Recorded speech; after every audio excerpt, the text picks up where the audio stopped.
Oh, dude, it's eco-fascism. That's what that video is about. Okay. Here, let's watch. Episode is made possible by Audible. Let's watch Second Thoughts: Why Liberalism Won't Solve Anything video. You feel, however, that we're making progress in this country and worldwide? No. I will never say that progress is being made. If you stick a knife in my back 9 inches and pull it out 6 inches, there's no progress. If you pull it all the way out, that's not progress. The progress is healing the wound that's below. That's one of my favorite quotes by and they haven't X. even begun to pull a knife out, much less try and heal the wound. I gotta pee. I'll be back. They won't even admit the knife is there. You know how Thanksgiving sucks and always ends up becoming about what's happening with politics that week? This episode is kind of about that. Hello, internet types. On this episode of Old Man Yells at Cloud, we're complaining about the politics of lesser evil, or harm reduction discourse. I'm gonna make a big deal about this because, well, I'm that old man. I'm upset, and it sucks. Because I'd like to live in a true democracy, and I don't. And if you live in the same kind of non-democracy as I do, here in sunny USA, you might not be happy about it either. So let's talk about that. And as we get started, allow me to read out the long, tedious disclaimer paragraph I've spent more time on than the rest of this video. I am not an accelerationist. I do not wish to see people's material conditions worsen in the short term on the hope that they will get so bad that things will swing the other way in some imprecise future. That doesn't work. I am also not policing what you choose to do. Vote blue or don't vote blue. If you live anywhere here, it probably doesn't even matter. And no matter where you live, it'll usually only matter a tiny bit. Just enough to make it worth getting it over with and voting. But probably not much more. Not for nothing, voting sucks because the blue team sucks. I know that. I know, as you can see from this video about the ratchet effect I made a couple months ago, that voting for the lesser evil doesn't do anything for progress, and that our politics move further right over time thanks to the increasing power of corporate interest since the takeover of neoliberalism in the 80s. That sucks too. I also know that letting presidents go from far-right, fascist, proto-fascist, whatever, to the same guy but worse 4 years later, and at whatever pace they dictate, is bad too. Worse even. I am well aware of all that. I'm not gonna try to deny any of these claims in this video. Stopping some form of far-right politics with regular right-wing politics doesn't make anybody happy except those on the right. But just because I know that fact doesn't mean I won't do it when I think there's an option. But I hate that I have to say this, and I hate that even though I despise this guy and his buddies, I just spent like 45 seconds sort of defending him and probably making you upset in the process. I want to do not that. The good thing is that that's not what this video is going to be about. But it's just close enough to being about that I want to get ahead of people who comment before watching all the way through. This week, we're looking at the discourse of lesser evils. Because even if, at the very least, part of the lesser evil political strategy does stave off some of the most evil politics the previous 4 years have cooked up, another part of that discourse is weaponized to narrow down politics to what you do at the ballot box and nothing else. And that's a big problem worth making a video about. Because if you're just a normal person who considers themselves a liberal, and you've used this sort of rhetoric before, I truly, genuinely believe you have good intentions. This video is hopefully just going to point out the ways in which those intentions don't always match up with the consequences. Either because politicians will take advantage of your good intentions for stuff you disagree with, or because you'll spend so much effort on the elections that everything else kind of disappears between electoral cycles. Okay, disclaimer over. Back to having fun. Fart noise. Great. Now we're having fun again. Take my internet hand. Don't worry about how it feels. I have a condition. And let's talk about this. First, we should go over how much the lesser evil stuff works out to be in the end by giving a little account of the Biden presidency so far. Consider this when you spend so much effort on the presidential election. Because despite Biden running on, quote, the most progressive democratic agenda America has ever seen, his policies amount to little more than taking one step forward after the Trump presidency took 2 steps back. On the plus side, Biden has canceled plans for the Keystone Pipeline, has reversed Trump-era policies on methane emissions, has overturned the Muslim ban, freed up resources to deal with the 2017 hurricane that hit Puerto Rico, passed a child tax credit to reduce child poverty, extended the pause on student loan repayment, and resumed a pause on federal executions. Those are the handful of things that Biden has done that most on the left consider fine-ish. Not progress, just I can't believe it got to this point in the first place kind of policies. We're Mac Attack. We're Brandon fans here on this broadcast when it comes to his Afghanistan pullout, okay? Sure, could have been done better, but, leaders sometimes demonstrate moral courage at the face of adversity from the entirety of mainstream media and critics all around. And the Mac Attack did it, Jack. He fucking did it, and he did it right, and he did it good. Pulling the knife back out a couple inches, but leaving it in there to be sure. Because you can't just take out the knife. Where else would the knife go? Away? Wait, the knife could go away? Sorry, I'm getting distracted. The rest of Biden's good-ish policies, well, frankly, there isn't much of a rest to talk about. It's mostly bad stuff. But I know what you're thinking. Surely it can't be so much bad stuff that I can't say it all in a single breath. Well, why don't we find out? Since becoming president, Biden has continued the trend of border detainment and reinforcement between the US and Mexico that has been snowballing from cabinet to cabinet for at least 4 presidents, has deported more people under Title 42 than Trump while defending his administration's use of that right in the courts, True. has continued using drone strikes, which, though fewer in number, have still killed civilians, despite the US not being formally at war with any country, and, also it being a war crime and all. He's called for increasing police budgets and police departments' access to military equipment. All true facts has stated. continued escalating tensions between the US and China, Russia, Venezuela, and Cuba. Sanctioned Afghanistan, starving their people in the process. Has endorsed the Israeli apartheid government and its inhumane and relentless aggression against and occupation of Palestine. Has continued supplying the Saudis with arms used in Yemen, one of, if not the greatest humanitarian crisis in our lifetime. He's increased the military budget, tried abusing executive powers and seizing reporters' records before backing down once his plan was exposed. He's pursued the prosecution of WikiLeaks founder Julian Assange, increased the power of the surveillance state in a set of domestic anti-terrorism policies, staffed his cabinet with executives from... Damn, bro, when you stack it up like that, it feels like maybe we should be the ones who are being fucking sanctioned. That's crazy. I just, as well as Russia, Just saying, just a thought. Wall Street and the pharmaceutical, weapons, and fossil fuel industries channeled COVID test availability through insurance reimbursement as opposed to free testing, vastly reducing the actual amount of testing that could have given us a more accurate idea of the state of the pandemic, inconveniencing everyone in the process, ignoring the uninsured and the poor completely, and empowering insurance companies to turn a profit. He has taken a passive role in intellectual property waivers for vaccines after declaring that to be one of his administration's key goals. That's true, by the way. That is actually something that he claimed he was going to do, something that the World Health Organization is supposedly doing in India right now. They're like still working on sending resources and setting up facilities to train people in India so they can deploy vaccines at a lower cost that they create themselves. Part of it also isn't on Brandon, though. This part I will also, this is late as fuck already, but this part I will abso-fucking-lutely yell, not at the World Health Organization, not at Brandon, but at fucking Pfizer and Moderna, who have repeatedly refused to cooperate with the World Health Organization.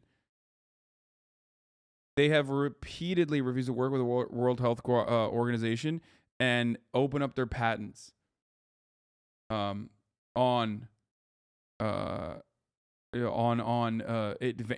allowing these facilities to like learn more about and be able to effectively and quickly and swiftly be able to come up with a solution, like a vaccine on their own. Part of the reason is because the mRNA research is heavily protected IP, partially because the technology around mRNA is currently being worked on to defeat...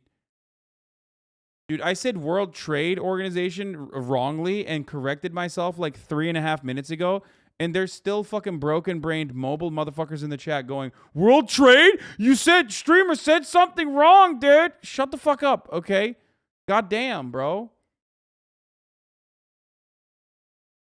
Like, immediately corrected myself. Stopped, immediately corrected myself 3 minutes ago. We've moved on to like 8 other paragraphs since then, and there's still people in like with like brain lag in the chat. Anyway, you fucking owned me, okay? I misspoke. I made a mistake. Okay, where was I? Yeah, Pfizer and Moderna for specific reasons, such as the fact that the mRNA vaccine technology is currently being worked on to potentially come up with a cure for AIDS, literally, and numerous other cancers, refuses to open up the patents for the rest of the world. They don't want to allow other people to gain access to that technology. Specifically so we could protect the economic interests of American manufacturers, and therefore slowing down the resolution of the pandemic and allowing human casualties and serious infections to continue at their present rate, and also increasing the chance of new variants. He's quietly stripped away protections from endangered species, approved a record number of oil drilling permits, upheld the construction of the Line 3 pipeline, and of course is constantly pressing for compromise with Republicans to thin out ambitious proposals and whining on the sidelines when Manchin or Sinema block a vote instead of using his role as president of the country to apply maximum pressure on their vote. Whew, one breath. See, I told you it wasn't that bad. I definitely didn't edit out all the dozens of breaths I had to take to get through that massive list. And that's just what's happened while he's been president. The pre-campaign dissections on Biden's decades-long bad record with civil rights, imprisonment, social welfare, sexual assault, war, segregation, and everything else aren't even mentioned here. What a good guy.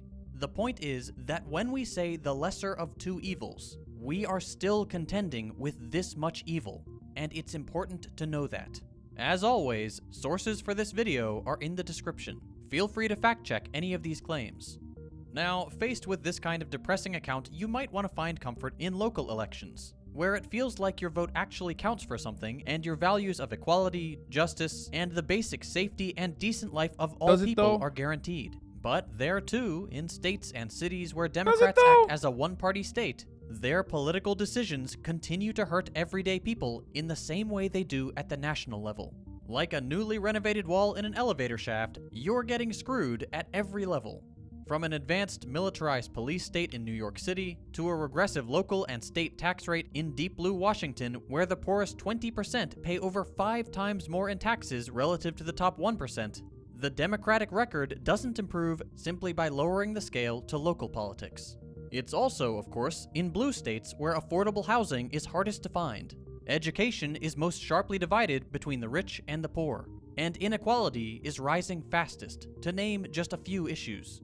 After hearing all this, you might hear a voice in your head telling you that this is still the party of lesser evil. And most of the time, you're probably right. All of this could have just as easily happened under the previous guy.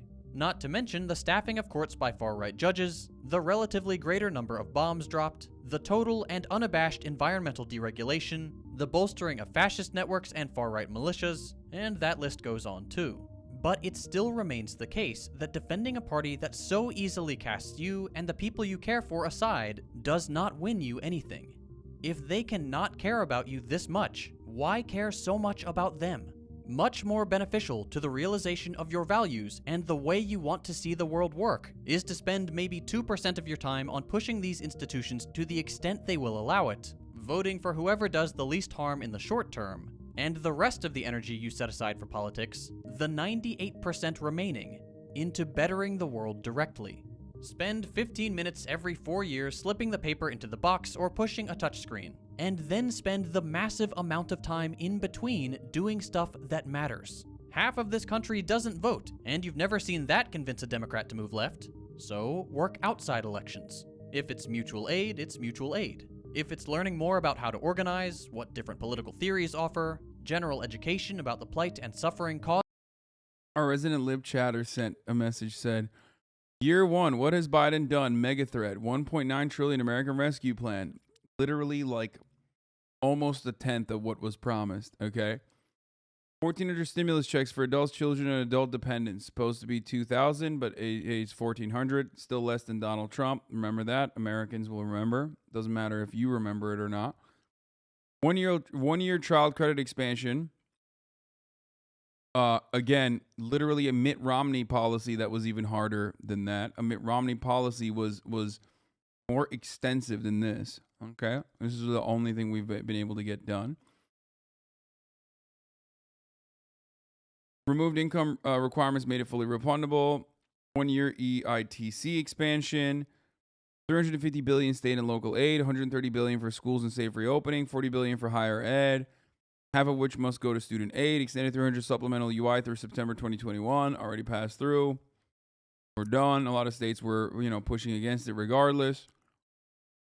Expanded eligibility for extended UI to cover new categories. Made $10,200 in UI from 2020 tax-free. That was good. A lot of this stuff is good in this mega thread. Okay? We never say that it's, they're not doing that. But you can write something similar to this about even Donald Trump. You know that, right? Like, you can write, unironically, Donald Trump's last year and COVID recovery bills, and it would look exactly like this. So that doesn't mean that Donald Trump is good. I don't think you would ever agree with that, right? And the same thing goes for Brandon as well.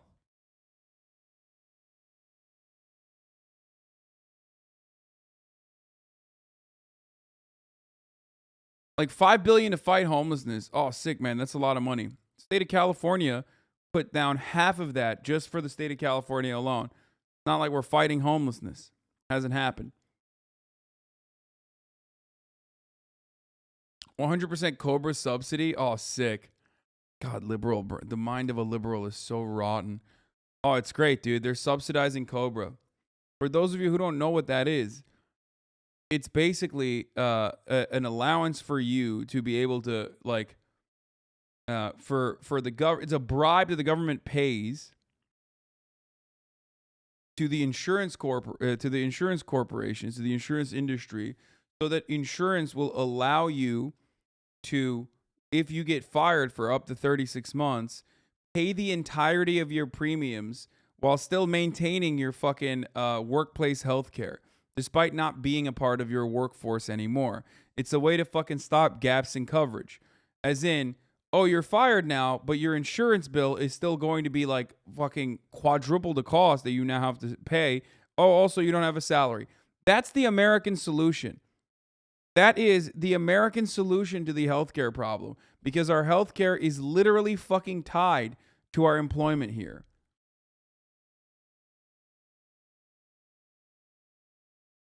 Sick. Every single piece of this is like temporary or expired, by the way, so far. So that too. Like, we live in such a dog shit country that insurers covering PrEP and HIV prevention drug, including all clinical visits related to it, is seen as like a big policy dub.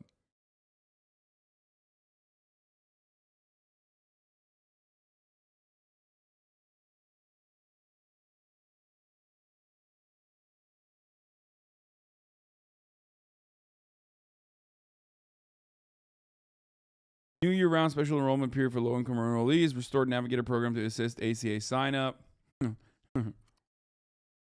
It's like patchwork solutions to already fundamentally flawed a free market. It is for a gay man like me. Dude, okay. Like, who cares? What do you mean? Oh, you're personally gay? Never mind. Sorry. It's great, actually. It's cool then. Then if you're like a poor gay and you don't have insurance, then it doesn't matter. You know what I mean? But if you're a rich gay, well, then that's good. Thank you. Thank God. Why did you think that the identity shield would help you here? Your powers do not work here, my friend. I am a foe of the LGBT community. I'm an LGBTQ plus AI foe, dog.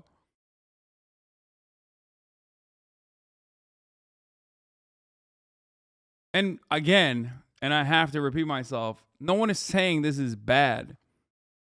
Just saying it's not good enough. Okay? What? It's a joke, chatter.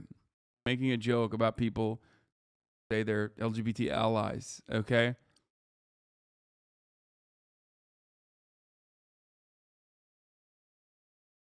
Hasan is good friends with a selfish bottom. That's all you need to know his stance on LGBT. True.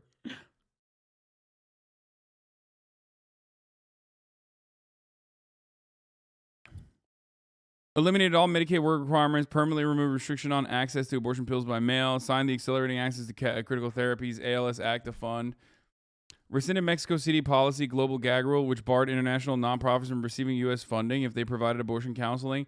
Like, sick. But also, none of this still, you have not countered a single one of the things that Biden did continue or didn't do that is profoundly harmful when the Trump administration was doing it, but all of a sudden is not something to even think about or consider when the Biden admin is continuing it. Just remember that. Caused under our current economic and political model, then do that.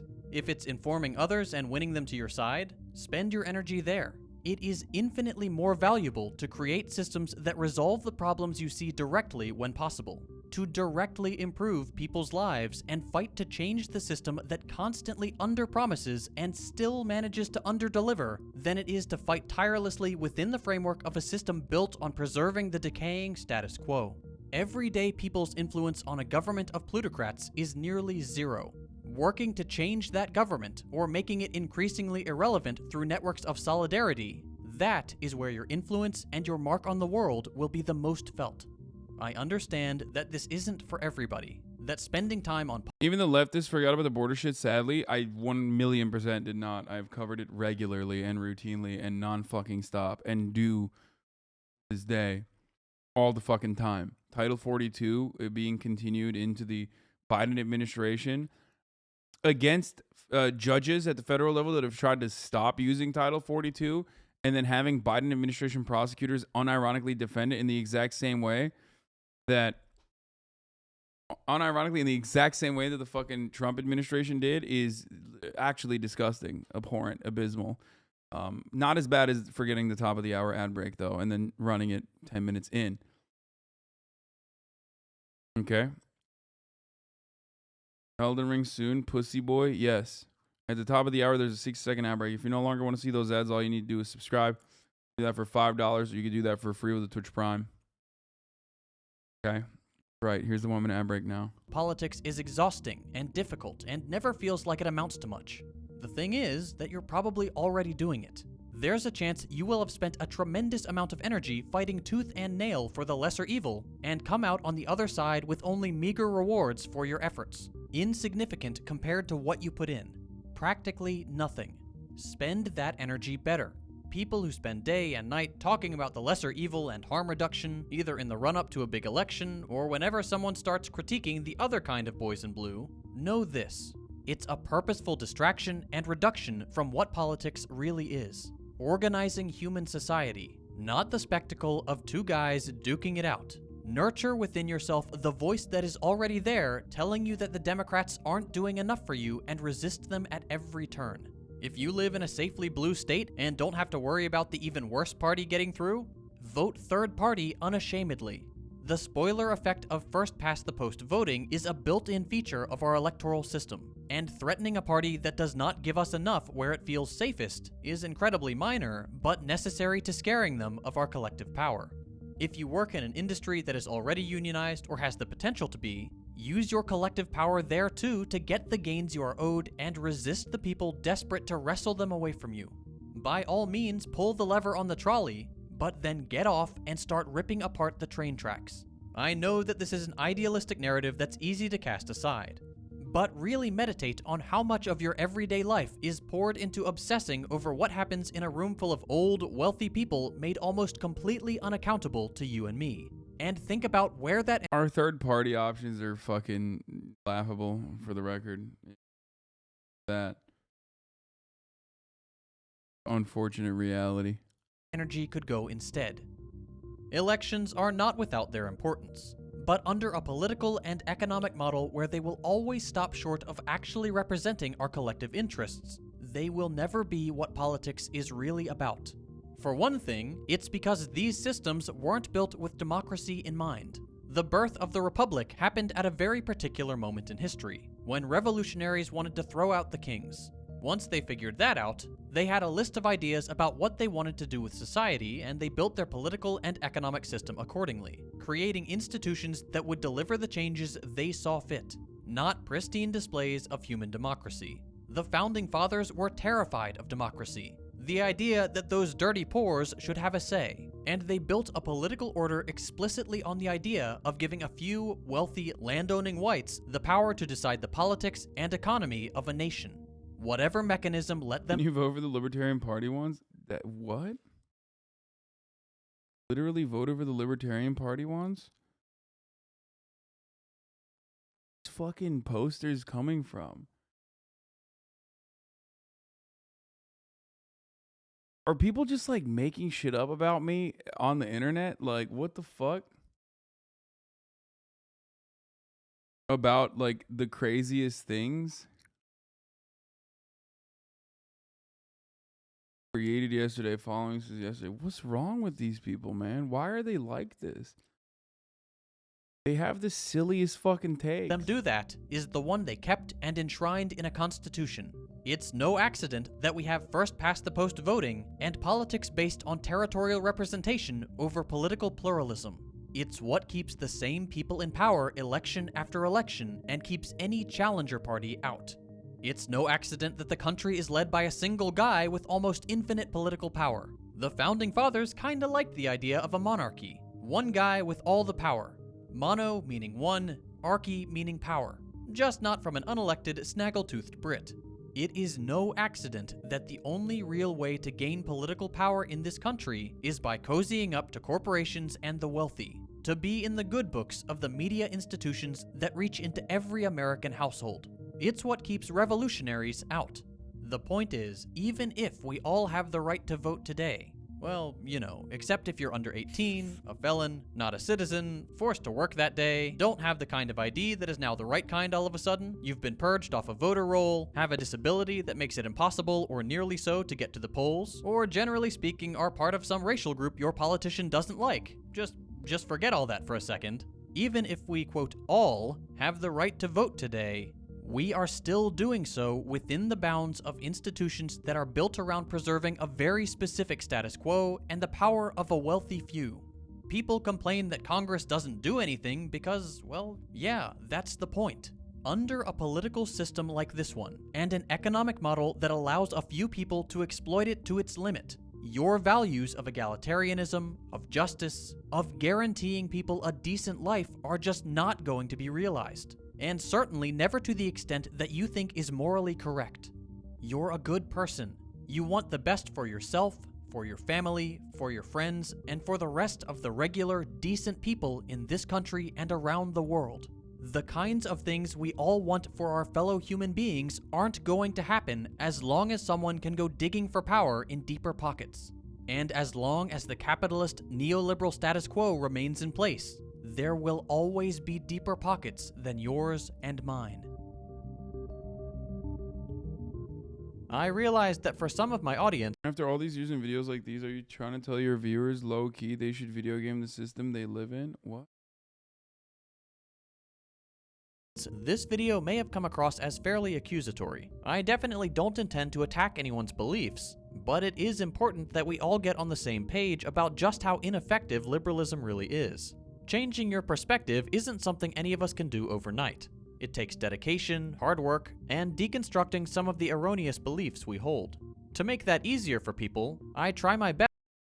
Just nihilism. Like, I know the Dems suck, but it's better, and making things better for people, even if it's not enough, is not good. Dude, there's a difference, okay? You are dying with a death by 1,000 cuts rather than a fucking swift swing to the neck, okay? That's the problem. But in your position in society, you probably are relatively better off than the average citizen. So and I suspect you most likely live in like a nice city or something like that. Have a decent job, probably have decent family connections. Okay. And by the way, you could absolutely argue that I have had a similar affluent beginning, which is true. I did. But I do not let that affluent beginning cloud my perspective like you do. Yeah, things are good for you, and it's going to be marginally better for you probably. Okay? And there's always, the inverse of that is also true. There's always going to be people that are suffering significantly worse, no matter what. you know? But that doesn't change the reality that we should make it a lot better. We should at least hold politicians accountable to, you know, follow on the promises they make for us and constantly not, you know, resort back to the whole, well, it's fine because the other side is so much worse. The alternative is so much worse. As things get worse and worse overall, year over year over year. That's why the Russia stuff is important, because like a lot of Americans are angered by the actions of Russia, unjustifiable actions of Russia, right? You're mad, but you don't recognize that we do similar things. You don't recognize that we are a country run by oligarchs. You know? Best to learn and understand as much as I can so that I can share it with others. And one way I like to do that is by listening to audiobooks. I travel a lot for work, so I have plenty of time to sit on planes and listen to fast. Anyway, yeah, this is the end of the video. All agitation goes towards other countries instead of our ruling class. But that's deliberate. All agitation also goes towards, you know, our fellow citizens as well on issues that we normally do not even disagree on. Party lines are drawn on arbitrary things that the majority of Americans would normally care about, but the active 30% actually have an opinion on. You know what I mean? Where they're just like, I fucking hate this. And yes, I'm talking about wedge issues once again. Every fucking goddamn day on this broadcast, I gotta bring up wedge issues. You know what I'm saying? Why does it sound like this? What the fuck?